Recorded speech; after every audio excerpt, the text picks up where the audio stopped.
Oke, baik, sahabat semua. Assalamualaikum warahmatullahi wabarakatuh. Salam sejahtera, salam sehat semuanya, dimanapun sahabat berada saat ini di seluruh wilayah Indonesia, mulai dari Sabang sampai Merauke. Kita tahu Jawa Bali saat ini masih PPKM level 4. Yang tertinggi itu berapa ya? Saya nggak tahu ya. Saya ini diajari begini-begini. Saya agak sedikit gaptek atau kadang-kadang misinformation. Level 4 itu tertinggi atau terendah? Saya kurang tahu, tetapi yang jelas level 4 itu mall belum dibuka kalau nggak salah, dan masih sama seperti yang selama 2 minggu atau 3 minggu terakhir kita mendapatkan di Jawa Bali. Jadi sahabat semua, kita tahu PPKM level 4 ini akan sampai tanggal 2 Agustus, dan hari ini informasinya yang terpapar sampai 45.000, naik lagi kemarin 28 ribuan, sekarang balik lagi ke 45 ribuan yang terpapar, dan ini sungguh sangat berat. Kalau hal ini terjadi, ini feeling saya aja ya, feeling saya sekali lagi, ini bukan sesuatu analisa atau dari data. Feeling saya kalau sampai tanggal 2 Agustus tidak juga turun, masih 30.000 sampai 40.000 yang terpapar, maka tujuannya sahabat semua ya, kita belum berbicara yang lain dulu, kita biar memahami kondisi saat ini. Jadi niat pemerintah mengadakan PPKM yang saya sampai sekarang lupa artinya apa gitu, mohon maaf, ngapunten pisan, ngapunten. Jadi yang jelas adalah kita waktu awal-awal Juli itu kita terpapar 30.000, 40.000, 50.000. Kemudian pemerintah berharap kalau itu turun sampai di bawah 10.000 yang terpapar per hari, maka itu adalah masa PPKM dilepas dan kita kembali berkehidupan sosial seperti biasa, normal gitu ya. Dan ternyata setelah kemarin PPKM itu gagal membawa ke angka 10.000, kemudian diperpanjang lagi, dan sekarang diperpanjang lagi setelah sampai tanggal 25, 26 diperpanjang lagi, sekarang diperpanjang lagi sampai 2 Agustus. Nah, yang diharapkan adalah dengan PPKM itu adalah pergerakan manusia, human movement adalah di bawah 50%. Tapi kalau bisa 70%. Tapi apa daya, faktanya hanya 15%, alias yang 80-an persen masih bergerak seperti biasa. Karena itu tidak ada perubahan yang signifikan, walaupun cukup ketat di sana sini membatasi. Tetapi agaknya perut lapar dan kebingungan akan rekening di bank dan kantong menipis itu membuat logika beberapa sahabat kita yang 80% ini nggak bisa diam gitu ya, sangat bisa dimengerti. Dan pemerintah berat sekali kalau masih 15% yang berada di rumah, kemudian dicoba perpanjang lagi, dan faktanya hanya 20%-an yang berada di rumah, alias yang 80%-an masih keluyuran keluar, walaupun makanan, bisnis sudah tidak banyak dibuka lagi.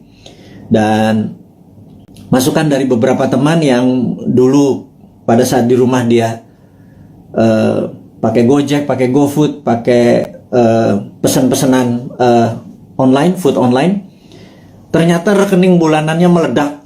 Tidak bisa juga dia belanja tiap hari pakai food online, dan ini membuat mereka mengurangi belanja online. Dan yang terjadi adalah banyak pengusaha yang pivot dari manual pindah ke digital, juga tidak dapat penjualan yang baik. Akhirnya banyak orang sekarang masak makanan di rumah. Jadi pebisnis yang tadinya pivot sebentar ternyata tidak survive juga. Itu adalah fakta-fakta yang terjadi. Jadi saya rangkum bahwa yang diharapkan adalah 50% orang berada di rumah, faktanya hanya 15%. Sampai 2 kali perpanjangan PPKM tidak turun juga sampai di bawah 10.000, masih 40.000 yang terpapar per hari, 45.000 hari ini. Dan kalau begini terus sampai tanggal 2 Agustus, maka kemungkinan besar PPKM ini akan diperpanjang, baik itu di level 4 atau level 3. Cabenya mungkin pedesannya agak berkurang, tetapi kita harus melihat fakta. Sebentar lagi 17 Agustus gitu ya. Di sini masyarakat bergerak lagi. Jadi kalau itu bergerak lagi, masyarakat bergerak lagi, itu tidak pernah turun-turun di bawah 10.000, dan berita buruknya PPKM akan berkepanjangan. Jadi saya pikir masalah pemaparan COVID dengan PPKM ini terbukti tidak efektif gitu ya. Nah, mungkin kalau di setiap rumah dikasih duit 5 juta per 2 minggu, yang di daerah terpapar PPKM per kepala keluarga, mungkin mereka semua akan memilih diam, karena kalau mereka keluar mereka didenda 5 juta gitu ya. Kalau di dalam rumah dikasih 5 juta, jadi kalau keluar rumah di charge 5 juta. Mungkin orang Indonesia tuh memang mungkin jangan-jangan nggak bisa dipanis atau nggak bisa dihukum. Yang orang Indonesia tuh cocoknya adalah diberi hadiah atau diberi insentif. Jadi ya kepada kepala negara, pejabat saat ini, ya mbok pakai alternatif kedua, jangan dilarang. Kasih aja sudah duit, kasih vitamin gitu ya. Udah lepas aja, jangan-jangan ini pakai herd immunity, mungkin ya, karuan aja. Jadi ya vaksin diteruskan, vitamin dikasih setiap rumah, duit dikasih 5 juta sebulan gitu ya. Mungkin mereka akan manut sama pemerintah dan gagasan-gagasan ini tadi. Oke. Kemudian saya juga ingin mengabarkan bahwa kita mempromosikan yang namanya kibarkan bendera putih jika Anda atau sahabat semua punya masalah keuangan, masalah kesehatan, dan tugas sahabat semua adalah menurunkan bendera putih itu dengan menolong mereka. Jadi bendera putih itu adalah tanda bukan menyerah, bukan kalah. Itu adalah tanda Anda butuh pertolongan gitu ya. Kita bingung kalau bendera kuning nanti di sebagian wilayah dibilang kematian, tapi di daerah Makassar putih malah dibilang kematian. Tapi ini bukan itu masalahnya. Kita hanya ingin memberi signal dari sesama untuk sesama bahwa kalau ada bendera putih naik, tanya dia, tolong dia gitu ya. Tetapi saat ini pemerintah dan partai yang mendukung pemerintah agak sensi gitu ya. Dianggap gerakan bendera putih ini adalah gerakan politik yang menganggap kalau itu banyak bendera putihnya dianggap pemerintah ini tidak perform, dan bendera putih ini gerakannya dicoba diganti dengan memasang bendera merah putih, yaitu pejuang melawan COVID. Ini yang saya sedikit heran, kok sensitif banget sih ya pada saat orang atas nama kemanusiaan bergerak dicap mau berpolitik gitu ya. Enggak lah. Kali ini nih politik nomor 5 kali. Nomor 1 adalah humanitarian atau keselamatan sesama anak bangsa. Kalau pemerintah nggak bisa bantu, kita coba bantu dengan berkontribusi menurunkan bendera putih. Jadi bendera putih sekali lagi bukan gerakan politik. Dan kalau Anda, wahai pejabat, sekarang memutuskan untuk memasang bendera merah putih sebagai bentuk perjuangan terhadap COVID, kita dukung juga gitu ya. Bendera merah putih kita naikkan. Tapi kalau teman kita lapar, kodenya apa? Kalau ditaiknya bendera merah putih kan perjuangan gitu ya. Nah, tapi terlalu politik. Saya lagi, ini bukan politik. Nggak ada niat untuk kita yang mempromosikan bendera putih ini sebagai gerakan politik. Gerakan bendera putih adalah gerakan sosial. Tidak ada niatan untuk berpolitik. Anda aja yang menjabat. Toh 2024 Anda juga selesai semua jabatannya ya. Dan saya titip ya, tolong utangnya jangan banyak-banyak, karena kami repot bayarin utang Anda gitu ya.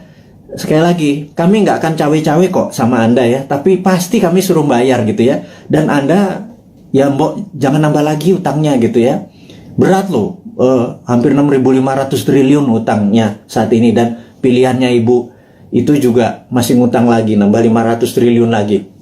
Itu kalau hampir berapa ya kalau nanti di akhir masa jabatan, hampir 10.000 triliun. Itu kalau bunganya 5% setahun itu 500 miliar, hanya 500 triliun hanya untuk bayar bunganya. Kasihan Pak, kita nih Pak, New Mind ini Pak, nyaurin utang gitu ya. Anda dapat nama sama pestanya, kita yang nyuci piring Pak. Ya kasihan dikit lah, kasihan dikit buat anak-anak New Mind yang nanti berkuasa ini ya Pak ya. Jadi wahai pejabat, sekarang Anda boleh lakukan apapun, tolong jangan nambah utang gitu ya. Pusing kita nanti bayarnya, anak cucu kita bayarnya. Dan tapi tenang, kalau New Mind berkuasa, Anda nggak diganggu kok, nggak ada masalah legal, nggak masalah buzzer menyerang Anda. Enggak lah.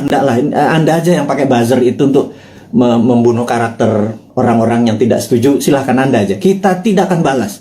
Itu bedanya. Kita akan mikul dur, mendem jero. Kita mendem rasa kita kita akan kelarkan ini. Tidak ada dendam di antara kita. Bahkan Anda ngutang, monggo, tapi jangan banyak-banyak, karena kita akan nyaur. Tenang ya, saya nggak yakin Anda bisa nyaur atau membayar utang tersebut, tapi New Mind bisa.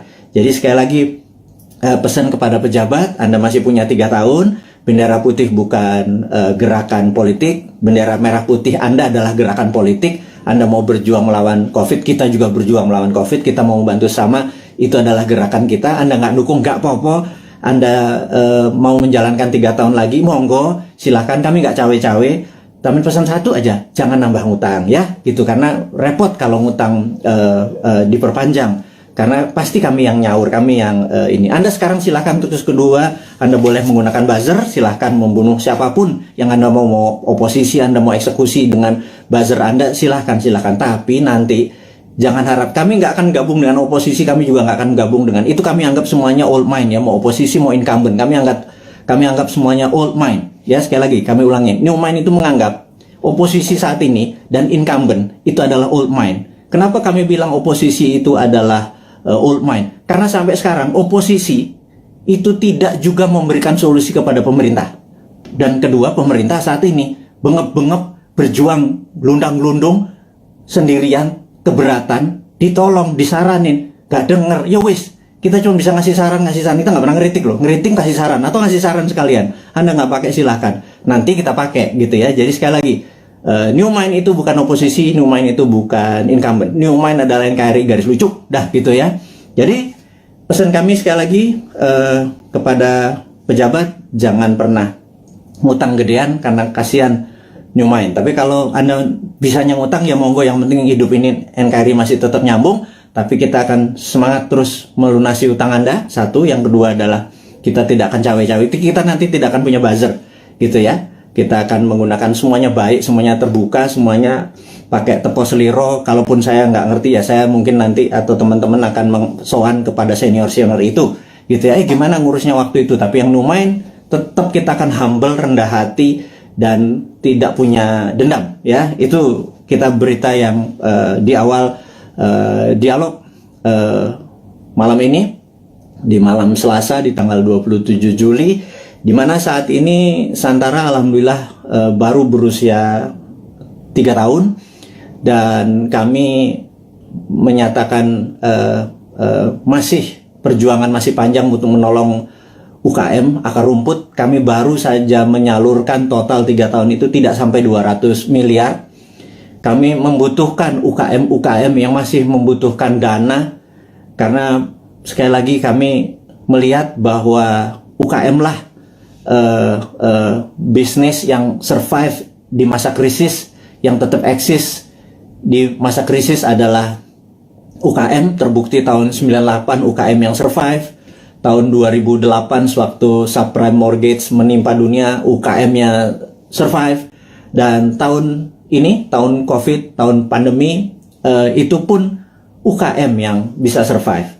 Dan kita tahu UKM saat ini dianaktirikan oleh old mind, karena kita tidak bisa minjam kredit dibatasi, hanya daerah-daerah tertentu, harus punya jaminan dan lain sebagainya. Kalau sahabat punya masalah keuangan dan perlu pendanaan, Anda mau scale up, Anda mau meningkatkan penjualan, mau menambah cabang, apapun itu, yuk UKM datang. Kami, Anda mendaftar hari ini 10.000 UKM pun Santara bisa menelan dan membantu itu semua. Kami akan gulung komeng kerja keras seperti pemerintah saat ini membantu rakyatnya. Kita membantu sisi UKM-nya saja. Kami siap, dan kami tadi rapat semua di keluarga besar Santara untuk mulai hari ini, tanggal 27 Juli 2021, 3 tahun usia Santara. Kami siap tidak tidur siang malam, membagi jam kerja untuk membantu teman-teman agar UKM-nya bisa sukses, eksis di tengah krisis dengan pendanaan. Yang kedua adalah, kita tahu teman-teman investor, teman-teman yang mempunyai portfolio keuangan, kami sangat menyarankan Anda saat ini mungkin punya tabungan, deposito, mencari tempat investasi. Anda tidak perlu investasi besar yang beresiko, seperti misalnya di dunia properti Anda harus beli tanah dulu, seperti di usaha-usaha yang lainnya.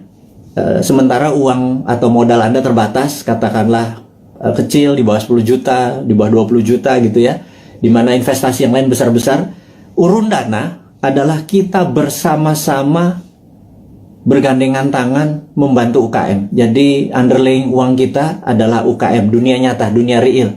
Jadi kalau Anda punya 10 juta, 2 juta, 1 juta, berapapun itu, kalau di deposito nggak ada artinya, ditaruh di ATM atau habis gitu ya, ditaruh di bini apalagi gitu.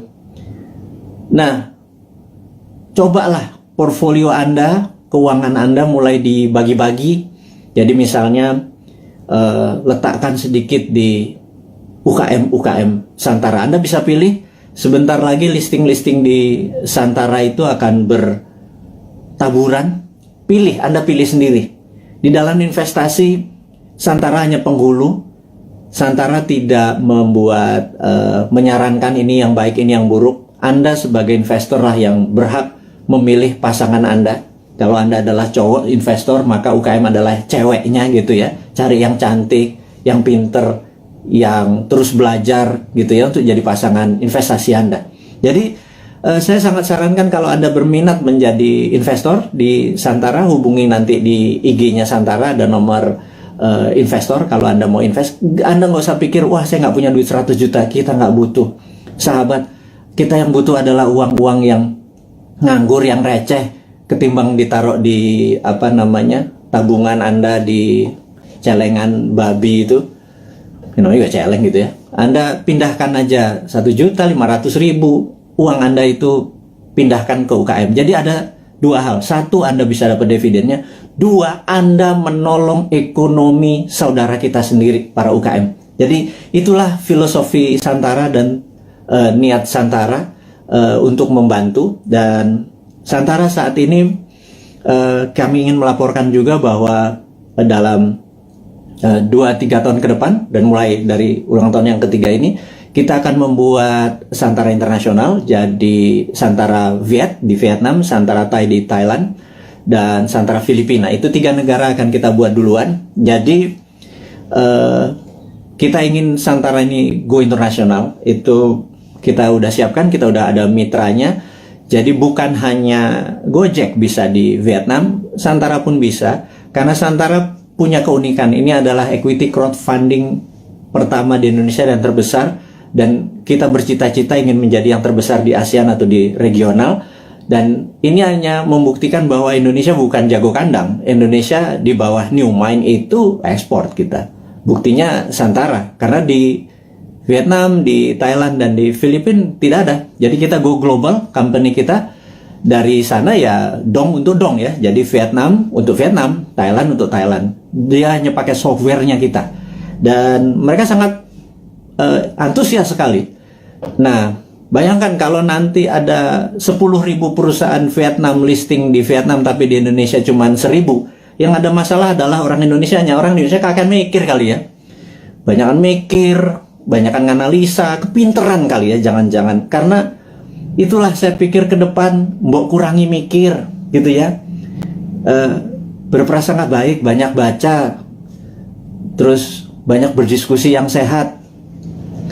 Jangan ngikuti buzzer nggak buat kita pinter gitu ya. Buzzer membuat kita hanya jadi kuda-kuda terus, curiga terus gitu. Jadi sahabat semua, kita lanjut lagi. Santara Go Internasional ini dikawal oleh seorang profesional yang khusus untuk melaksanakan di bidang internasional ini, dan kami serius sekali untuk membuat Santara menjadi perusahaan regional gitu ya. Kemudian ada lagi yang menarik, Santara adalah satu-satunya yang maaf agak meler ini. Jadi Santara satu-satunya saat ini yang siap dengan secondary. Secondary itu begini. Kalau Anda invest, Anda ingin exit, itu exitnya bisa di secondary. Jadi investasi itu ada dua. Satu dari dividen. di mana Anda dapat benefitnya, dividen. Dua adalah kenaikan dari nilai saham tersebut. Dan kenaikan nilai saham tersebut bisa Anda lepas di mana?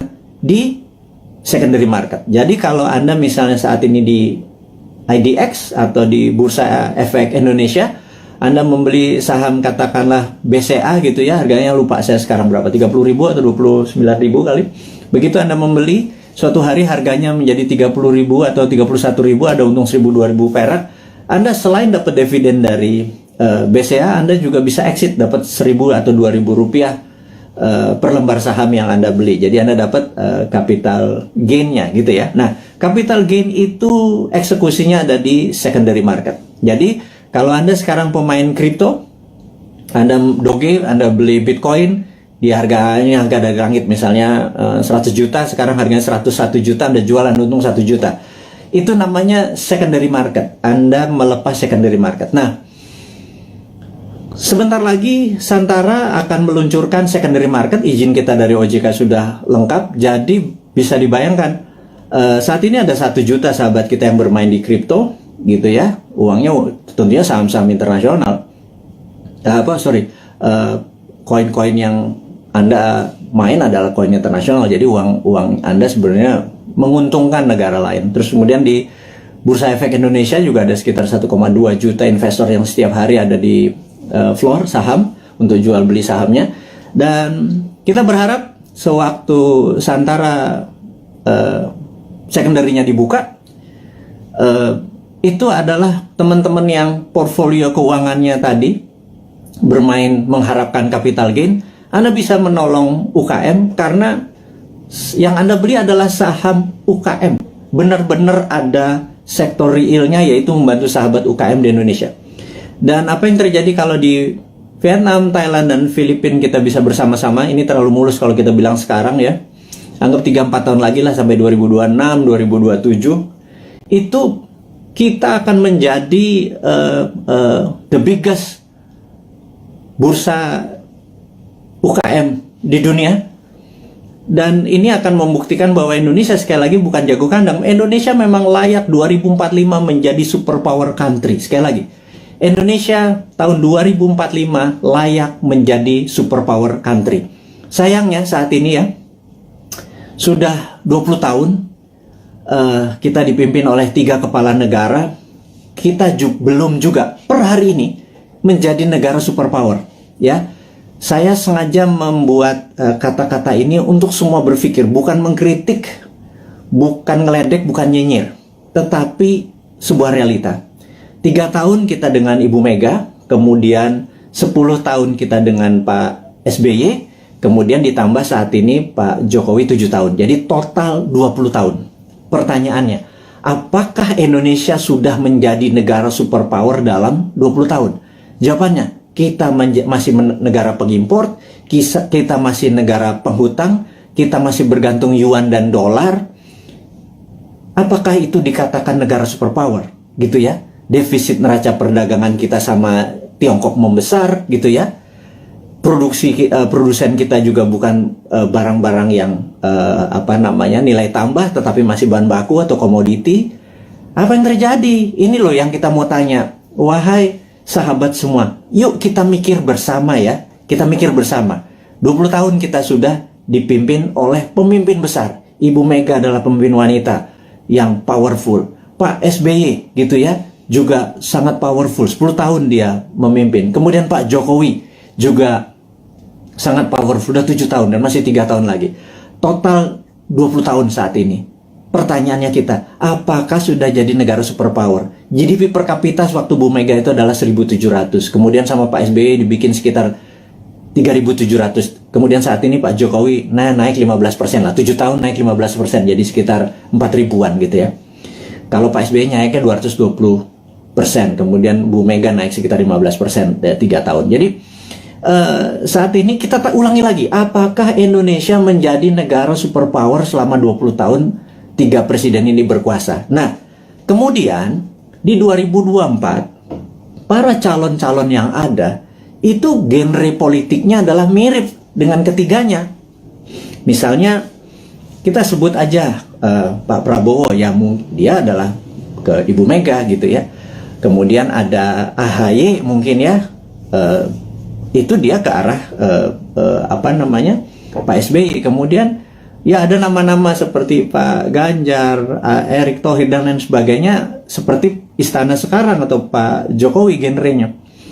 Apakah dengan mereka menjadi presiden 2024 sekarang yang ada di etalase politik sekarang ini, apakah selama 20 tahun ke depan akan membuat Indonesia menjadi negara superpower? Tanya deh, gitu ya. Anda kan ngefans tuh ya sama Pak Ridwan Kamil, ngefans sama Pak Ganjar. Nggak salah ngefans sama mereka. Saya juga ngefans loh, teman saya semua gitu ya. Tanya 5 tahun dengan mereka, 10 tahun dengan mereka itu akankah membuat Indonesia menjadi negara superpower gitu ya. Nah, pertanyaan berikutnya. Emang ada negara dalam 20 tahun menjadi negara superpower gitu ya? Itu kan, ini Sontoloyo ngomong doang lu si Bosman ini, emang ada negara dalam 20 tahun menjadi negara superpower? Oke. Saya ini membaca buku saya pembaca buku cukup gila gitu ya, dan dari video IG live terakhir dan hingga saat ini saya lagi membaca buku Deng Xiaoping the Transformation of China dari Ezra Vogel. Bukunya 700 halaman, saya baru baca 500 halaman. Very powerful sekali Deng Xiaoping ini.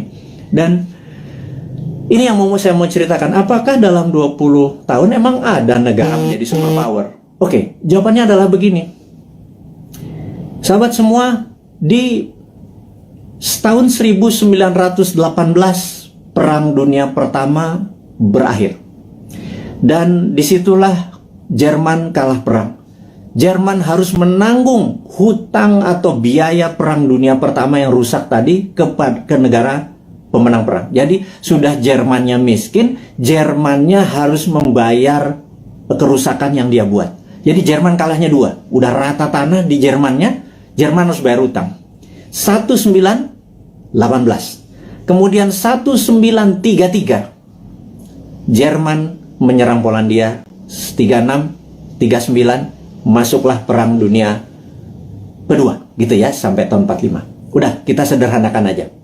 Dari 1918 sampai 1938 itu 20 tahun. Jerman menjadi negara superpower. Betul nggak? Dia bisa mengalahkan Eropa kok dalam 20 tahun dari negara miskin, dari nol. Pertanyaannya, apakah waktu Jerman selama 20 tahun itu untuk menjadi negara superpower, Jerman ngutang IMF? Jerman minjem yuan? Jerman pakai teknologinya Tiongkok? Mikir nggak tuh? Ada nggak sih yang mikir? Apakah Jerman dagang? Jual 10 modal 5. Untung 5 ditabung untuk membangun Jerman yang modern, membuat alat perang yang kencangnya bukan main, membuat kekuatan militer dan bangunan terbesar di Jerman hanya dalam 20 tahun. Saya ulangi lagi, pakai IMF, pakai ngutang, pakai yuan, enggak kan? Oke, mulai nemen ini Bosman ini kalimatnya, nyindir tapi ya biar logik lah. Pengagum-pengagum pejabat sekarang tuh biar mikir gitu lah. Bukan saya ngenyek gitu ya. Saya cuma ngingetin. Karena nggak ada yang tahu tuh, nggak ada yang ngomong juga gitu ya. Apa karena terlalu sibuk saat ini banyak cuan yang mereka harus bagi-bagi sehingga lupa belajar gitu ya. Ya wis, Bosman aja yang baca, Bosman yang belajar, saya kasih ke teman-teman semua gitu ya. Berikutnya adalah Jepang. 1945 Jepang rata tanah. Jepang rata tanah. Hiroshima Nagasaki itu rata tanah. Pusat perdagangan dia udah nggak produksi lagi. Kemudian 1964, 19 tahun, ada yang namanya Olimpiade Tokyo. Seperti sekarang ini ada Olimpiade Tokyo. Anda harus nonton. Waduh, itu atletnya model semua itu. Ada Alika Smith, ada Robin dari Kanada, ada yang Jerman. Udahlah, Anda nonton dah. Jangan kebanyakan nonton acara sinetron di Indonesia, itu nggak ada pelajaran apa-apa itu. Sekarang udah sehat, kita semangat nonton Olimpiade yang saat ini ada di Tokyo gitu ya. Oke, balik lagi ke selama 19 tahun, kemudian Jepang membangun di tahun 1964 Jepang mengadakan Olimpiade Tokyo, dan itu adalah Olimpiade modern pertama di dunia. Atlet-atlet yang datang ke sana terkagum-kagum, kok bisa Jepang menjadi negara yang sangat maju gitu ya dalam tahun 64 itu. Dan kemudian tahun 80-an alias 20 tahun setelah itu, kita bicara tahun 80-an, ada Sony, ada Toyota itu menguasai dunia seperti China sekarang. Jadi ternyata bisa tuh menjadi negara superpower dalam 20 tahun gitu ya. Nah, kemudian tahun 79 Tiongkok jangan tanya, Tiongkok rata tanah. Mao Zedong itu merusak semuanya, membakar orang-orang pinter, buku dibakar. Sampai orang yang Mao Zedong tidak sukai berkuasa atau mendapat kesempatan memimpin yang namanya Deng Xiaoping. Deng Xiaoping ini dalam pidatonya sering mengucapkan kata-kata demokrasi, sangat menarik. Demokrasi ini bukan berarti hanya pemilihan langsung, tapi demokrasi ini adalah semua orang yang berprestasi itu boleh mendapat jabatan yang tertinggi. Jadi orang berprestasi bukan karena dia membantu pemenangan terus dijadikan komisaris, bukan ya, bukan seperti itu ya. Jadi benar-benar berdasarkan merit atau prestasi, namanya meritokrasi. Nah, demokrasi ini adalah membebaskan semua orang yang berprestasi untuk menduduki jabatan penting. Nah, Deng Xiaoping memepet Ronald Reagan di tahun 80-an dan Amerika banyak membantu Deng Xiaoping yang mengatakan dia akan mengikuti apa yang negara demokrasi mau.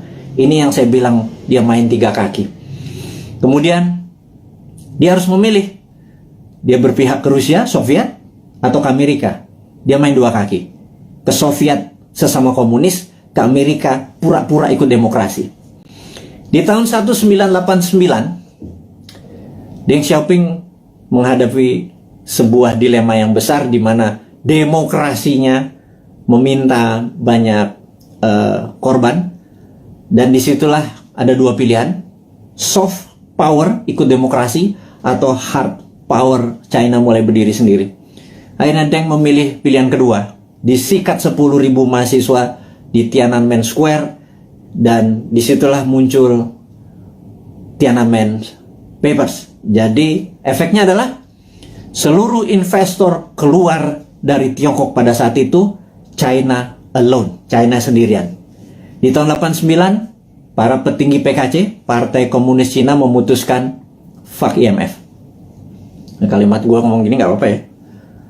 Kemudian dia mengatakan waktu ada Tiananmen, Gorbachev itu ada di Tiongkok. Deng Xiaoping di bukunya bilang, Gorbachev goblok katanya gitu. Nah, akhirnya benar, perestroika dan glasnost-nya Gorbachev merubuhkan Uni Soviet gitu ya. Sementara Deng Xiaoping dengan protokol Tiananmen-nya membuat China 89 ya, sendirian, semua ditinggalin sama perusahaan-perusahaan asing. Dia mulai memprinting renminbi dengan yuan dan lain sebagainya, itu udah saya lama ceritakan. Puncaknya adalah tahun 2008 pada saat Olimpiade Beijing. Jadi tahun 1989 sampai 2008 adalah 19 tahun. Oke, kita buletin aja. 20 tahun. China menjadi negara superpower. Sekali lagi, sejak saat itu sampai sekarang 20 tahun kemudian 2013, China punya policy mulai ofensif, mulai menyerang, mulai keluar untuk membuktikan kedikjayaannya dia. Selama 3.000 tahun, Tiongkok adalah negara trader terbesar di dunia.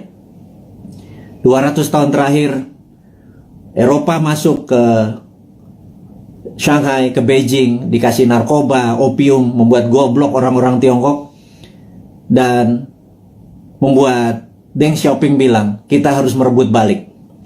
Kemudian apa yang terjadi 20 tahun setelah tahun 89, tahun 2008 adalah puncak ekonominya Tiongkok, dan sekarang dia terus berjalan. 20 tahun kemudian, dalam 40 tahun, Tiongkok kembali menjadi negara trading terbesar di dunia dan negara kedua terkaya setelah Amerika. Sekali lagi, sahabat semua, ini membuktikan bahwa dalam 20 tahun harusnya Indonesia bisa menjadi negara superpower.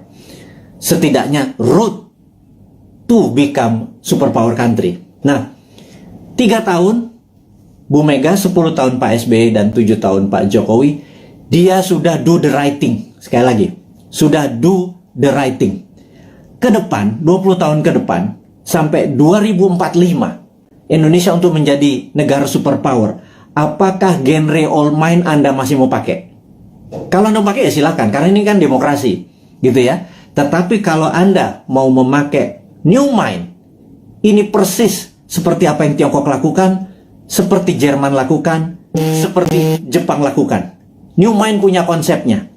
Monggo, yang menjadi presiden yang Anda sekarang ada di etalase, monggo. Tetapi kalau mau pakai konsepnya new mind, kita sudah lengkap. Inilah sahabat semua,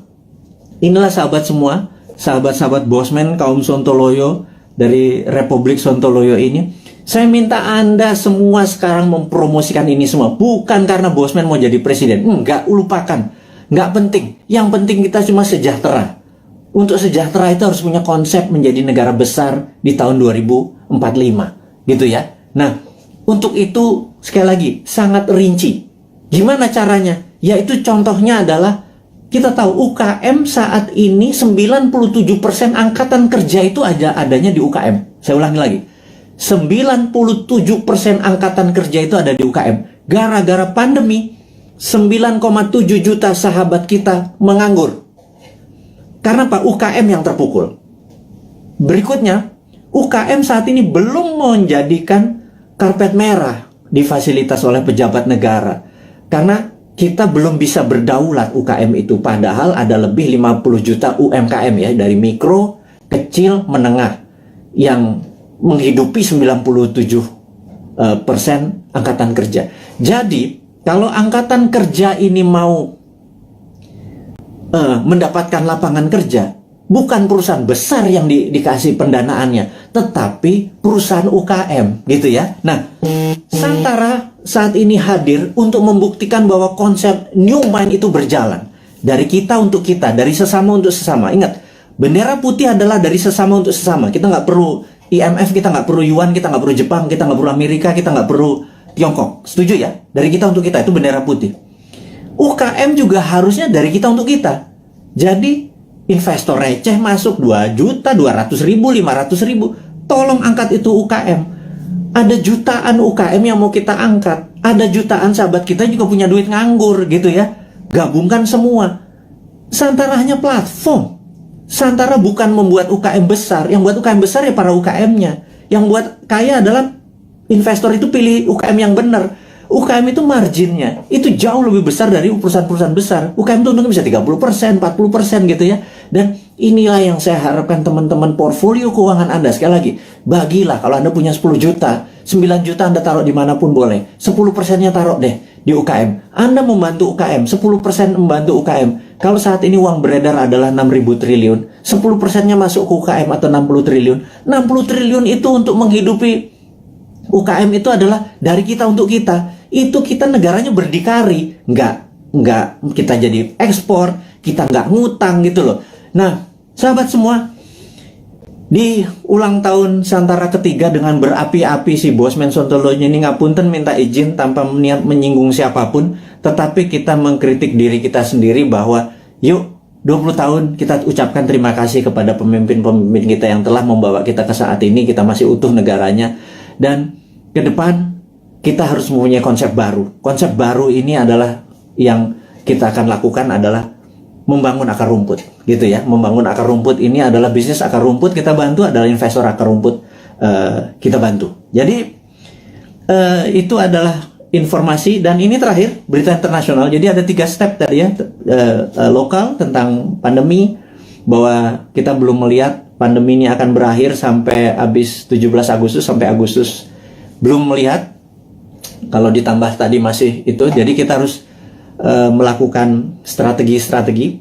Tetapi, nah ini kita harus bicara tidak selalu sisi negatifnya. Selalu setiap hoax itu ada key, setiap jatuh itu ada naik gitu. Setiap jatuh pasti ada peluang. Nah, sahabat semua, kita mau mengingatkan bahwa kapan moment of greatness dari Indonesia itu. Moment of greatness adalah mulai Oktober 2022. Bukannya jauh ya, itu angka dekat sekali.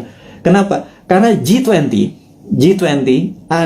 akan diselenggarakan bulan Oktober di 2022. G20 ini adalah government 20 negara akan hadir, di mana saat itu ini adalah moment of greatness dari bangsa Indonesia untuk membuktikan bahwa kita negara yang layak untuk dijadikan tuan rumah. Dan pada saat itu kita harus menyiapkan, sahabat semua, menyiapkan sesuatu untuk momen sebesar ini itu tidak semalam atau 2 malam. Itu menyiapkannya dari sekarang ini. Jadi peluangnya besar sekali. Dan kita mau minta deal dengan dengan Pak BUMN, Pak Erik, dengan Pak Sandiaga Uno untuk acara G20 itu 80%-nya adalah UKM yang memberikan kontribusi bantuannya gitu ya. Nanti kita akan deal bersama-sama nih. Kemudian ada berita internasional sekarang.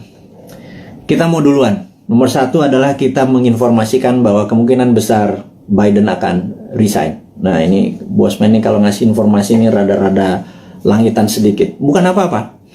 Karena berbisnis, bernegara, itu kita bukan hanya menyadari kekuatan politik lokal atau minat dari lokal, bahwa kekuatan asing itu patut dipertimbangkan, gitu ya. Dan kita tahu cara berpolitik 7 tahun terakhir ini kental politik lokal, gitu ya. Tidak peduli sama politik luar negeri.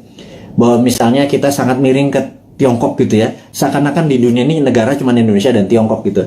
190 negara lain itu nggak kenal tuh. Emang ada negara Nauru ya, emang ada Solomon Island ya, emang ada negara Sri Lanka ya, gitu ya. Ini saya suka heran gitu ya, kok negara Tiongkok apa-apa Tiongkok gitu ya. Nah, kita cuma mengingatkan itu kan old mind, cuma satu negara yang ada di kepala mereka. Kalau new mind negara itu 190 negara gitu ya. Nah, kita harus melihat bahwa kemungkinan besar Biden akan resign. Hanya sekedar mengingat bahwa kita tahu Trump waktu kalah itu ada yang mengatakan 4 negara bagiannya direkayasa, dan pada saat malam sebelum pelantikan Biden melakukan lobby, dan ini saya ceritakan kepada sahabat semua, ke Pentagon.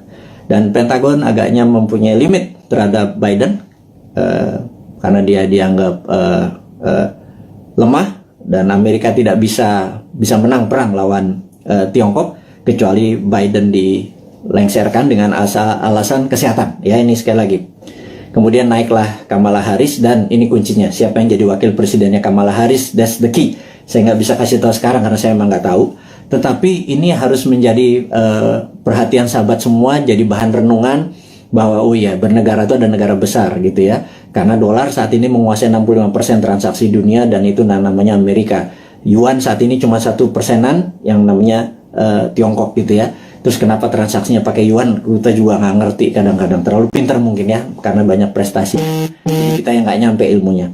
Oke, kemudian kita mau mengingatkan adalah begitu Biden nanti resign atas nama kesehatan, maka di sini Tiongkok yang mulai ketar-ketir.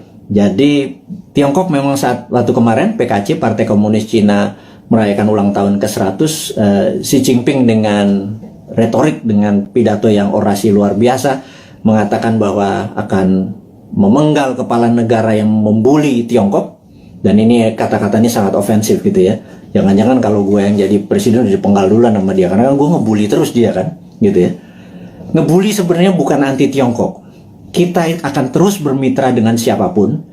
Kita akan tiru bagaimana Tiongkok jadi besar, tetapi kita bukan negara yang dirugikan. Buktinya saat ini trading kita dengan Tiongkok adalah Tiongkok yang surplus, kita yang defisit.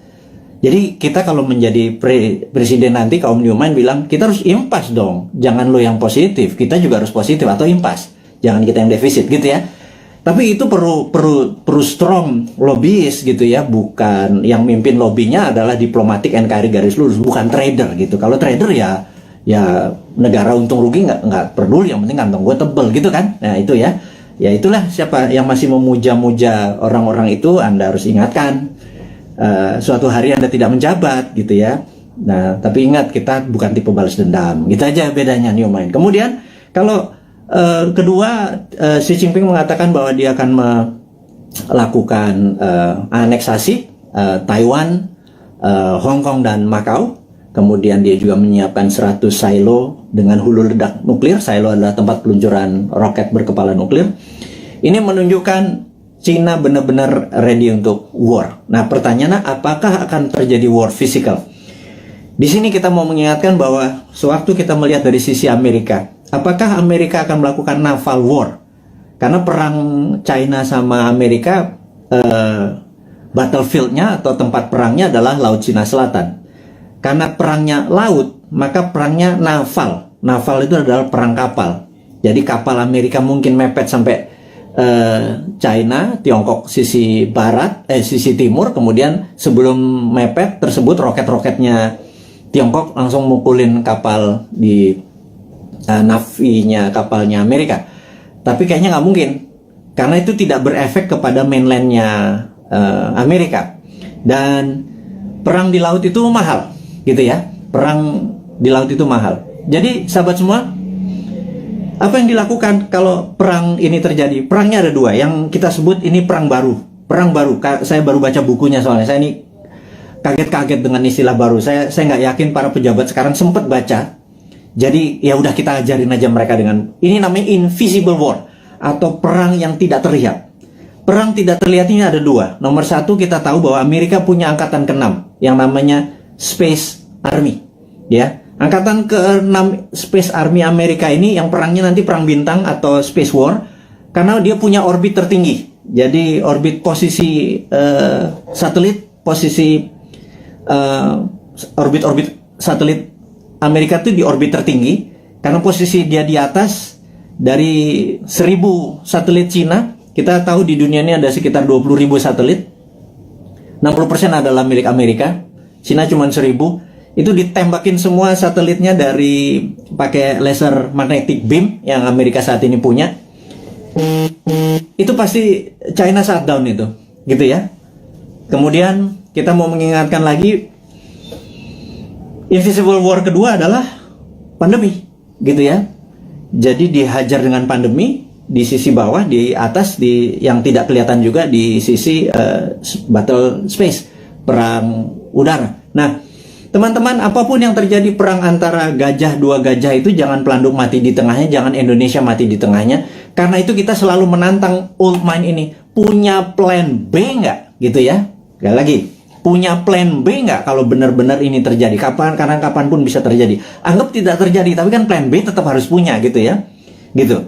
Misalnya kita tanya lagi, kalau vaksin yang 150 juta sudah divaksinin semua warga Indonesia, tetapi tetap aja COVID tetap merajalela, punya plan B nggak? Gitu ya. Nah, kalau nggak punya plan B ini bernegara model apa sih kalian itu, gitu ya? Nggak ngerti geopolitik luar negeri, nggak ngerti pandemi, bahwa itu adalah war tool, strateginya adalah gagap, gitu ya. Kita sekali lagi, ini bukan mengkritik, ini mengingatkan bahwa kesadaran bernegara dari kaum New Mind itu tinggi. Kita nih patriotis semua nih kaum New Mind ini. Kita nggak pernah menyalahkan tanpa solusi, gitu. Kita ngeritik barusan aja, nyinyir sedikit, tetap ngasih solusi, gitu ya. Nomor satu solusinya apa? Itu kita kasih berita internasional bahwa Biden mungkin resign, China sama Amerika mungkin eskalasi perangnya akan tinggi. Kemungkinan perangnya adalah invisible war, yang satu pakai space orbit tertinggi dan kemudian pakai COVID atau pandemi, gitu ya. Kemudian perang ini dengan COVID ini akan panjang, gitu. Pertanyaan berikutnya adalah, setelah pandemi ini masih ada perang nggak? Karena saat ini masuk perang dunia ketiga sesungguhnya. Perang dunia ketiga itu ada common enemy, ada musuh bersama. Kalau dulu Jerman di perang dunia pertama, cuma ada Jerman dan Jepang di perang dunia kedua. Common enemy kita atau musuh bersama kita saat ini adalah pandemi. Seluruh dunia kena pandemi. Jadi kita ini harusnya udah masuk kategori war dan invisible war tentunya. Musuh kita tak terlihat. Ini kita harus gandengan tangan sesama apa namanya human atau homo sapien ini, sesama makhluk yang namanya manusia ini, gitu ya. Jangan lagi bilang membeda-bedakan agama, ras, suku, dan lain sebagainya negara. Jadi untuk perang lawan pandemi ini kita benar-benar satu saudara semuanya. Nah, yang harus diingatkan lagi adalah setelah pandemi ini kemungkinan besar, dan kita udah ngomong tahun lalu, kemungkinan besar ada yang namanya climate war atau perang cuaca. HAARP atau HARP saat ini sudah mulai saling tembak. Dan dulu selama 10 tahun biasanya di Alaska antara Rusia sama Amerika. Nah, HARP ini, Amerika pernah nembakin HARP ini membuat kelangkaan gandum, sehingga gandum di Timur Tengah kurang karena tidak bisa disuplai oleh Rusia. Rusia dikerjain, waktu itu kering kepanjangan. Kelaparannya di Timur Tengah membuat peristiwa Mesir terjadi, gitu ya. Ini semua ada relasinya dan sudah berhasil merubah. Jadi climate war ini akan membuat kelangkaan pangan. Nah, itu dunia ya, bukan Indonesia saja.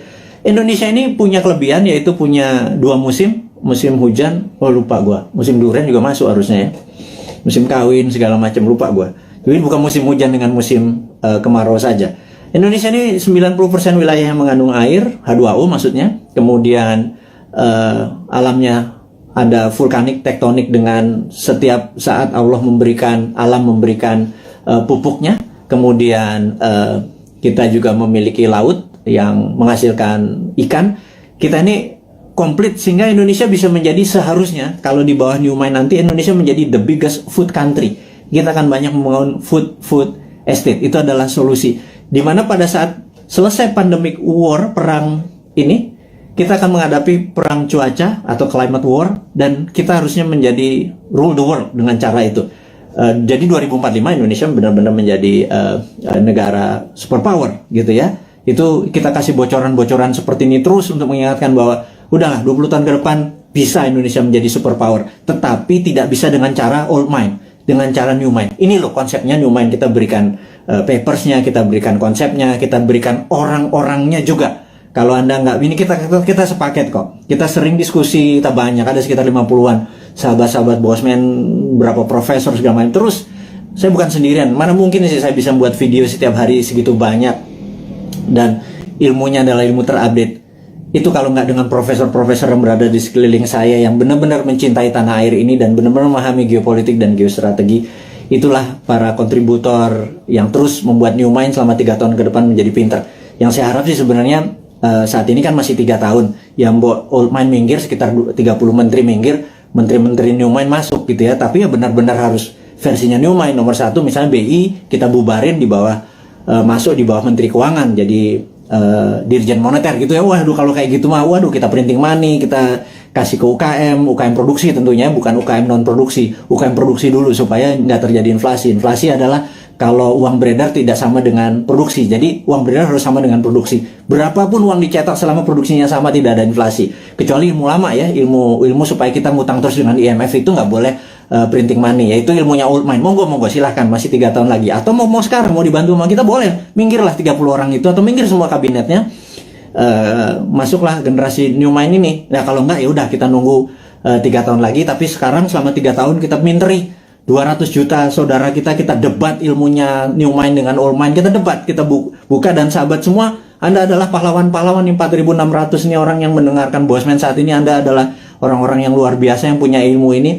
Yang Anda saya yakin Anda berdebat dengan siapapun, Anda udah punya basic ilmunya yang luar biasa. Nah, terakhir saat ini informasinya sahabat semua, entah bagaimana di YouTube itu banyak sekali cerita tentang Satrio Piningit gitu ya. Ini saya mau meluruskan lagi. Satrio Piningit adalah dulu Jayabaya menyatakan pada saat ada goro-goro, dan corona ini dianggap goro-goro yang meruntuh lantakan dunia, ini akan muncul Satrio Piningit atau Satrio yang dipingit gitu ya, dipingit, diumpetin gitu ya. Dan ada yang mengatakan Bosman ini video-videonya dia keluar tapi orangnya nggak keluar. Ini jangan-jangan Satrio Piningit. Saya bilang ini kurang ajar ini. Saya bilang jangan pernah menyebut Satrio Piningit itu Bosman. Nggak ada urusan, sekali lagi. Saya nggak pengen disamakan karena niat saya bukan begitu gitu ya. Terus ada yang bilang bahwa Pak Soekarno itu Jawa Timur atau Majapahitan, Pak Harto Jawa Tengah atau Mataraman gitu ya. Kemudian Pak SBY adalah Jawa Timuran, Majapahitan, Pak Jokowi Jawa Tengah, Mataram. Sekarang sudah masanya balik lagi ke Jawa Timur, Majapahitan, Bosman, arek Jawa Timur, terus cocok Majapahitan. Saya bilang lo gila lo, analisa kayak gitu jangan ya. Tolong hal-hal seperti begini jangan diucapkan karena itu nggak penting gitu ya. Memang itu folklore atau cerita rakyat. Oktober 2022, yuk kita bareng-bareng membantu UKM. Kemudian kita tahu bahwa pandemi ini masih lama karena memang didesain atau pandemik atau pandemi yang diplan, yang direncanakan, ada yang ditarget. Kita terus menjaga kesehatan, dan kepada tenaga medis, tenaga kesehatan, kami semua di belakang Anda, jangan pernah menyerah. Terima kasih Anda sudah memberikan hati Anda, tenaga Anda. Saya dan kami cuma bisa mendoakan bahwa terbaik buat Anda, keselamatan buat keluarga Anda, terus menjaga kesehatan. Dan kepada sahabat semua di Indonesia dan dimanapun Anda berada, kaum NKRI Garis Lucu ini, teruslah mendoakan kita supaya menjadi yang terbaik, saling membantu sesama. Hairul kalam, saya ucapkan terima kasih. Wassalamualaikum warahmatullahi wabarakatuh.